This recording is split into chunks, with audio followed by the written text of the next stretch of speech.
নমস্কার। গত ভিডিওর পরিপ্রেক্ষিতে অনেক প্রশ্ন এসছে একেভিএস, এনভিএস এবং ইএমআরএস এর রিক্রুটমেন্ট নিয়ে।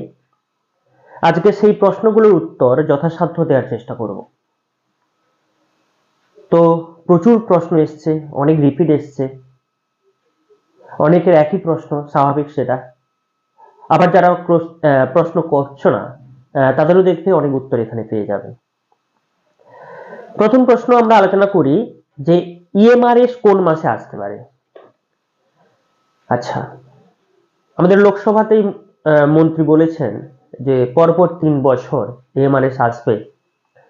3 বছরে 38,000 রিক্রুটমেন্ট হবে। 1 বছর হয়ে গেল 2023-এরটা, তার ফাইনাল রেজাল্ট এসে গেছে 1 মাসের মাথায়। 2024-ও আসবে, 2025-ও আসবে। তো সেক্ষেত্রে